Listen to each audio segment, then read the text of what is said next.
Just like the entirety of the 2018 season, there are more questions than answers on the defensive side of the football for the Kansas City Chiefs.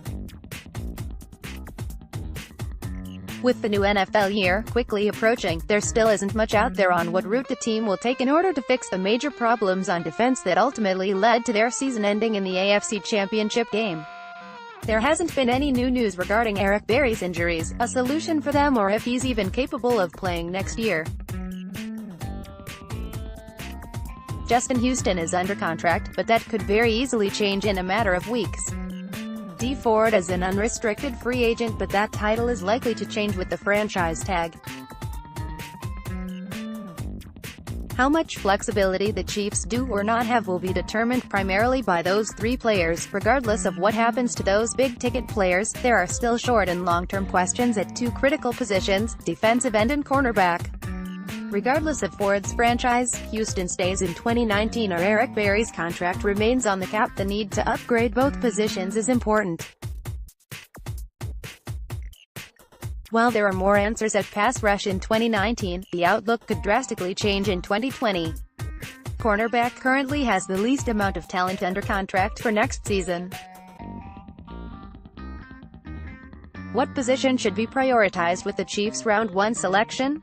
We laid out two strong cases on this week's episode of the AP Laboratory. Defensive end cornerback does have the least amount of talent on this roster, and just because you're not investing your top pick there doesn't mean the Chiefs won't address it. There is a strong class of players for us with late second, early third round grades. Conversely, there is a strong upper class of edge rushers like Brian Burns and Jachai Polite that have been mocked to the Chiefs or are available for a small trade up into the early 20s. The best chance of an impact pass rushers falls on the athletic traits that can be found in the first round. Players like Frank Clark could be had in some years in the second, but the traits weren't what pushed him into the second day, it was an off-field issue. Pairing great athletic traits at the edge rusher position with a first-round selection and then being aggressive to ensure a player like Rock Ya-Sin or Joejuan Williams at cornerback in the second round gives you a chance to improve the talent at two positions, even if you aren't getting a chance at a top-tier corner. The athletic traits at edge are harder to come by on the second day. Adding a mid-level free agent to the mix along with a second-round pick at cornerback should easily upgrade the talent over what the Chiefs had in 2018. It is very possible that Justin Houston and Dee Ford aren't on the roster in 2020. Your top pass rusher will be Breeland Speaks and whatever you can acquire in free agency and the draft next year.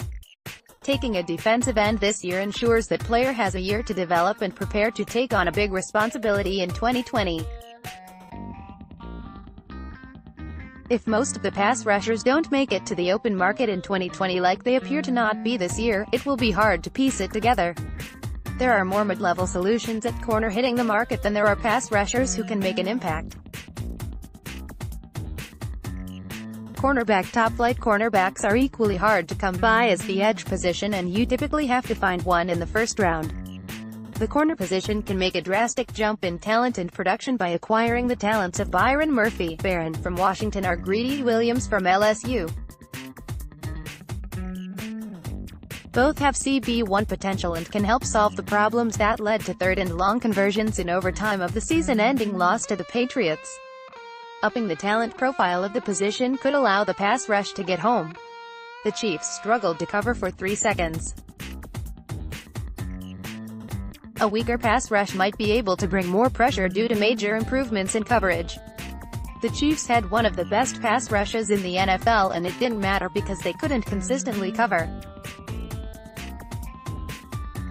2020's in-house cupboard will be bare at cornerback as well. Kendall Fuller is a free agent after the 2019 season. The remaining players under contract will be Tremon Smith, Charvarius Ward and whoever the Chiefs select in this draft. That's a scary proposition if you haven't added a major asset. Ensuring you have a top-tier cornerback to lean in 2020 could help significantly. AP Laboratory. We discussed draft philosophy, analyzed a recent mock draft from Chad Reuter and answered your questions in this week's episode of the AP Laboratory.